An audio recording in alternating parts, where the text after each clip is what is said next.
Dear colleagues, it's my pleasure to present to you on the topic of innovation. And I was asked to present on what is innovation and who has the DNA to innovate. And I did this in the context of orthopedics and more specifically, shoulder surgery. This presentation was given at the seventh edition of the Shoulder Experts Meeting in Rome in December of 2022. This is one of many wonderful meetings around the world where individuals from North America, Europe, South America, and Asia gathered together to present their ideas about what works and what doesn't work, and what maybe the future will be for treating patients with shoulder problems. These are my conflicts of interest. They speak to this issue because they allow me to have some perspective in terms of innovating and developing products. So I've worked with a number of companies. I have stock in some companies, royalty and consulting. I'm on some boards, and I receive funding for my fellowship. I'm very humbled to give this talk because I'm going to focus on the greats. And by this, I mean individuals who are at the end of their career or have passed on and clearly have changed the paradigm of treatment for our approach to shoulder care. I'm not going to directly consider the next generation, and there are many great innovators in the making right now. I'd like to dedicate my presentation to my past partners, all of whom have been wonderful innovators. The first of these was Peter Millett.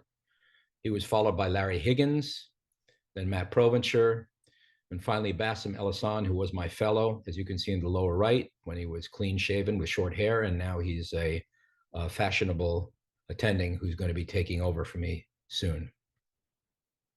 So I can't give a talk about innovation and who has the DNA for innovation without talking about Francis Watson and James Crick. These, of course, were the individuals who discovered the double helix. Now, the fascinating thing about these two individuals is that one was a zoologist and a molecular biologist, and the other a biophysicist, and they never did any actual studies. What they did is they did research based on other individuals' work, and they published a single paper on the double helix, which changed the world. In fact, this resulted in the acceleration of a multi-billion-dollar industry of recombinant DNA research, genetic engineering, gene sequencing, monoclonal antibodies, and a biotech industry. Now, if you go to Google and you Google the term, what is innovation, you will find 5 trillion results in less than 1 second. And when you start to look at these results, it's clear that the definition of innovation is very broad. One of the first things I came across that innovation is turning an idea into a solution that adds value from a customer's perspective. That's well and good if you're working for a company. But that's not always what I think we would call innovation. Another individual said that innovation is staying relevant. Now, we may know very little about why a person is more creative than another person, and we may not know exactly how to define innovation, but I think most of us would agree that this list of the 12 greatest innovators of all time includes at least some individuals that you would call innovators. I'm sure it leaves off people that you think belong on that list, but it's hard to argue with Thomas Edison or Benjamin Franklin or Leonardo da Vinci. And it's actually quite remarkable that really more than a century ago, a woman won the Nobel Prize 2 times for her unique work, and that's Marie Curie. Now, if we apply the concept of innovation to medical advancement, then this list makes a lot of sense. Of course, vaccines make the list, anesthetics, germ theory, medical imaging, organ transplants, antiviral drugs, most recently stem cell therapy, immunotherapy, and of course, artificial intelligence, which plays a big role in orthopedics now, as well as other areas of medicine. So, of course, I'm not an expert, and I did some research, and I found that one of the greatest articles and books written about this was by Clayton Christensen and colleagues, and it was entitled The Innovator's DNA. Let me share with you a little bit of what they found to be the case when they studied innovators. Well, they wanted to identify who has the potential to innovate and as well disrupt the status quo. Clayton Christensen and colleagues pointed out that each year 50 million new businesses start. Of course, most of them will fail. He also said innovation is the lifeblood of a global economy. And the methodology that they used was to analyze 2,500 innovators and 15,000 executives in 75 countries. Some of the people who made the list are not a surprise to you because if you look at what they say, it makes a great deal of sense about what an innovator really is. Of course, Steve Jobs, among other things, said, I want to put a ding in the universe. Jeff Bezos said, you have to be willing to be misunderstood if you're going to innovate. And Elon Musk said, it's possible for ordinary people to choose to be extraordinary. Now, what Christensen and colleagues found out is that being an innovator is not based on a genetic trait, but it's modifiable by an individual's behaviors. And in this regard, nurture trumps nature. Creative impact was dependent upon 5 key behaviors, and I'll just briefly give a list here. First, individuals have to be questioning. They have to, quote, puncture the status quo and constantly ask questions. Second, they have to observe with an intensity beyond the ordinary, really focused on everything around them. Third, they understand the value of networking in order to create diverse connections that lead to something that can be called a Medici effect that I'll talk about in a moment. Fourth, they have to always be willing to experiment, as that's central to innovation. And I think we'd agree that some of the greatest surgeons in the world invented things in the operating room. I'll share some examples in a moment. And then finally, number 5, they have to be capable of associational thinking, which means you link ideas that are not directly related. And one of the problems with experts is that our focus becomes more narrow over time. And to be a real innovator, you have to have a broad focus in terms of how you consider problems that you need to address. Now, when I went to Harvard Business School, the concept of innovation was everywhere. It was written about in Harvard Business Review. It was talked about by my professors. And again, that's consistent with what I found when I searched Google. So I wanted to try to apply what I think I know or what I've learned from the standpoint of innovating value in orthopedics, and in particular shoulder surgery. Now, before I talk about Harvard, I'll just briefly mention there's a really wonderful entity in Stanford called the Biodesign Center. And Thomas Krummel is the co-director emeritus of the Stanford Center for Biodesign and is currently director of surgical innovation program. And he said that a scientist seeks an understanding, an inventor seeks a solution, an innovator seeks an application. He went on to further clarify that an entrepreneur seeks independence, autonomy, and control to maximize the likelihood of success in a risky, that is a defined, and uncertain, that is an ill-defined venture. And he said that sounds to me a lot like a surgeon. He further pointed out that surgeons ignore technological advancement at their own peril. And you can find out more about what he wrote in his articles by going to the Codman Shoulder Society and looking for my blog, which features this. One of my professors at Harvard Business School was Regina Herzlinger, and she taught a course on innovating in healthcare. And this is an article she wrote about innovating healthcare from the standpoint of a framework. And she pointed out that to be successful in innovation must be profitable, reduce costs, and have advocates. And she further defined that innovations are often problematic because they don't recognize if they're technology-based, integrated-based, or consumer-based. But there are 6 factors that affect whether or not a healthcare venture is successful. The first is structure. And by this, I mean who is against your innovation and who is in favor of it. The next is public policy, and that includes local, national, and institutional rules and climate. Next is financing. Of course, you have to have the finances to create a new service or a product. Next is technology. And the next is who's your consumer? Who are you making this for? Patients, insurers, the government, if it's healthcare. And finally, in accountability, what way do we have for alignment and transparency? She also wrote an article entitled Why Innovation in Healthcare is So Hard. And many authors at Harvard Business School and elsewhere have written about this. And I think this is required reading if you really want to be an innovator.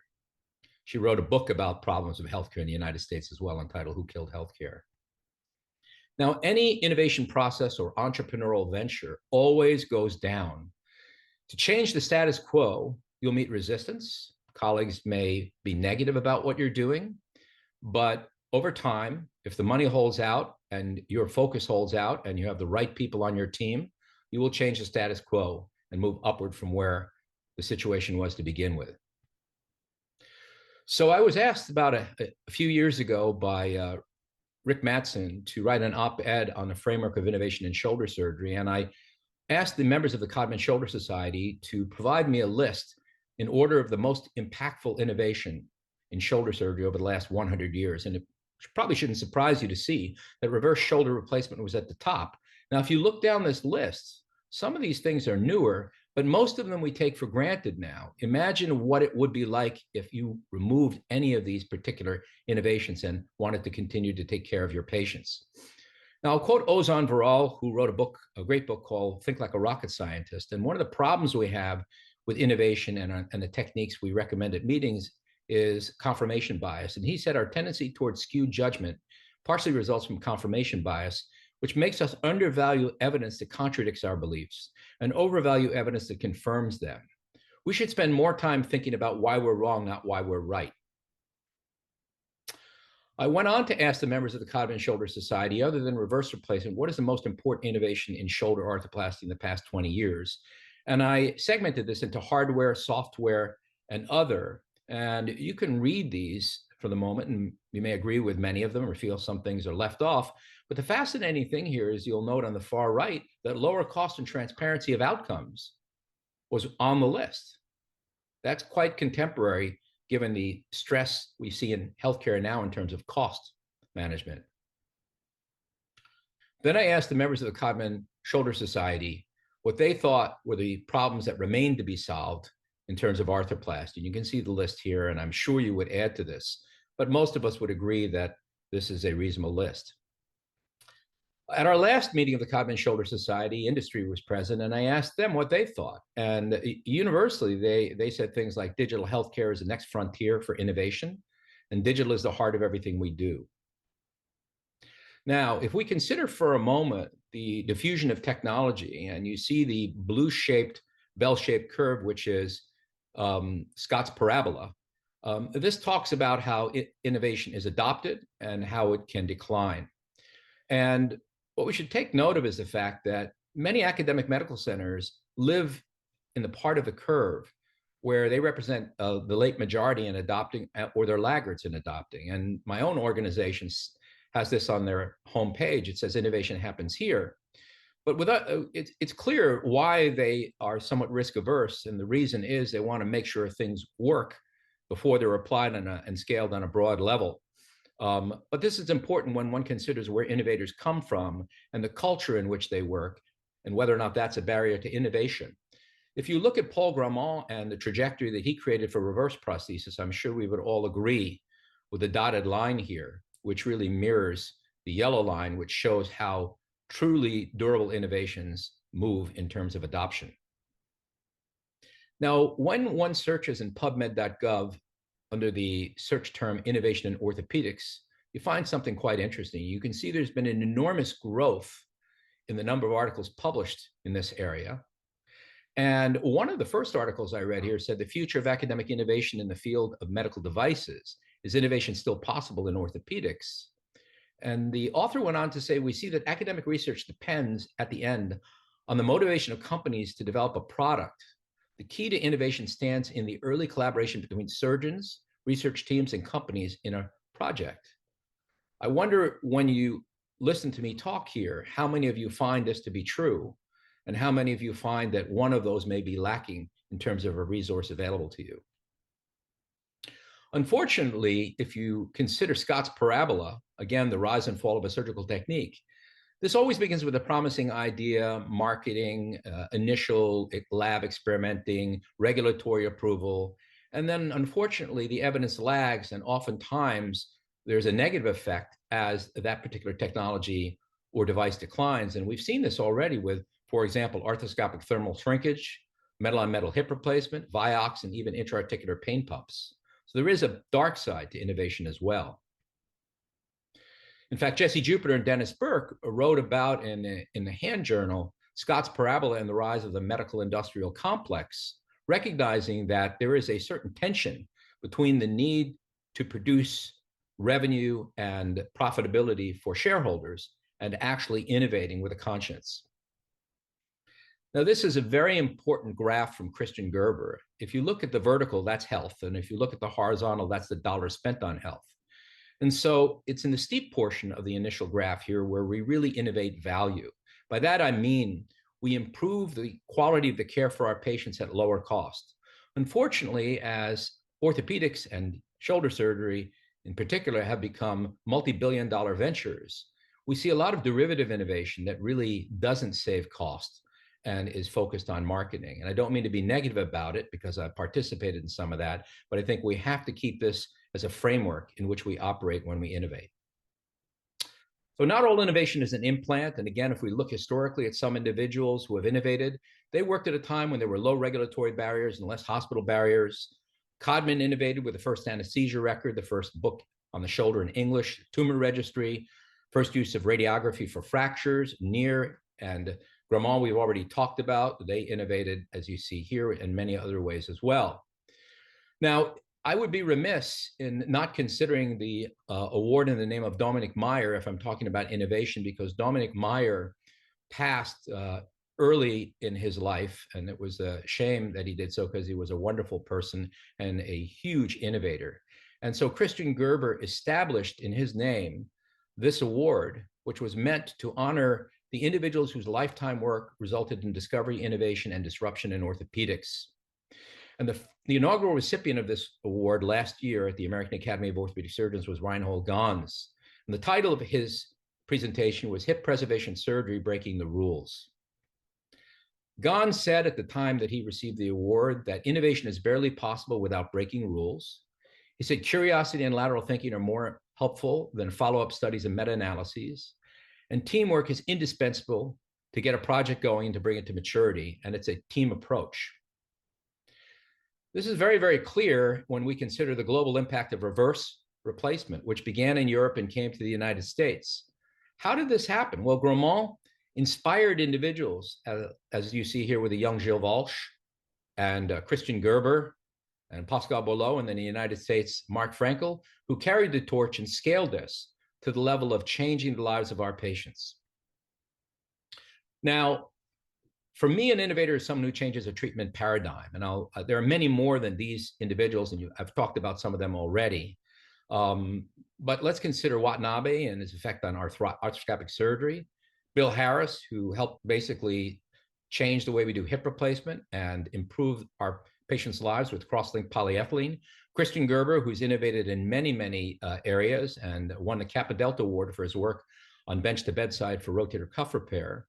And I wonder if many of you know who Lanny Johnson was. Lanny Johnson was the penultimate innovator when it comes to surgical technique for arthroscopy and creating products that help arthroscopists. And he inspired many people that we know now, Jim Andrews, Freddie Fu, and others. And then Richard Kaspari, who also was a major arthroscopy innovator, and Ray Thal, who held the first patent for knotless anchors for shoulder repair. To continue, Gilles Walsh and Pascal Boileau were a dynamic duo, and they innovated in the world of arthroscopy, arthroplasty, open surgery, and digital health. And then Joseph Ionati, who I think can be called the father of three-dimensional anatomy and digital planning tools for shoulder arthroplasty.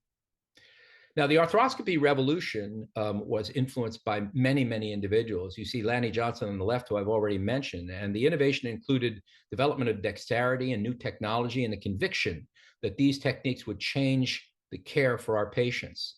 This is a list of many of these individuals, some who I've known well and some not, but all have put a brick in the wall of knowledge that has changed the way we approach caring for our patients with arthroscopy. So where does innovation come from? Well, again, it comes from the environment in which we work and from ourselves and our willingness to do the things that Christensen talked about. And sometimes we're wrong. And as much as Near was right, concepts for anterior chromioplasty and chronic impingement were ultimately proven to not be so accurate. Sir John Charnley and Bill Harris, again, I'll mention principally because Bill Harris considered the importance of creating value, and he wrote this article entitled "Cross-Linked Polyethylene Reduces Aggregate Cost in Total Hip Arthroplasty," which is consistent with the world we need going forward, that is conscientious, value-based healthcare. When Reinhold Gans did his work that changed the world for hip preservation, he did so without any grants or without a lab towards the end of his career. Now, I want to introduce the concept of the chemistry of collaboration. This has been termed the Medici effect, dating back to a time when all sorts of creative individuals are brought together to create a renaissance in Italy. And one such experience that I had was uh, the opportunity to work with a diverse group of individuals who are innovative thinkers that changed the way we approach shoulder care, particularly arthroplasty, and created an environment for innovation. Gerber gave me this slide and talked about outside the United States, the impact and where it came from, particularly in Europe with the European Shoulder and Elbow Society. He said that when this started, that these individuals who have taught us so much spoke English poorly, had an inferiority complex, and were not specialized yet and had a lower volume in what they did. And here's Gilles Walsh talking with Charlie Rockwood, explaining to him when they were debating about the Latarjet that I am not stupid and I'm not a liar. And again, remember I talked about resistance in changing the status quo. In fact, innovators grow together, compete with each other, and learn from one another. And I've seen this over decades as each generation comes along. Look at all these young innovators who got together after the 6th Congress of the International Shoulder and Elbow Society in Helsinki, Stockholm, and went to the Arctic Circle to spend some time and think about things and enjoy the outside that was offered there. And consider this. Christensen said that these kinds of individuals have a high QA ratio. That means they ask many, many more questions than they get answers. And this is really the key to being an innovator. In fact, you have to be willing to travel if you want to innovate. And this has been the hallmark of my career, having been to most of the Val d'Isere shoulder advanced arthroscopy courses. You can see in 2007 names you'll recognize, including a young Bassem El-Hassan who had just finished my fellowship. So I'm just about done. Einstein said, genius abhors consensus because when consensus is reached, thinking stops. So stop nodding your head. And it's appropriate I finish with one of the greatest innovators that I've ever known, Christian Gerber, and tell you what he says. He said, if you want to make a real contribution, your innovation must solve a real problem. Thank you.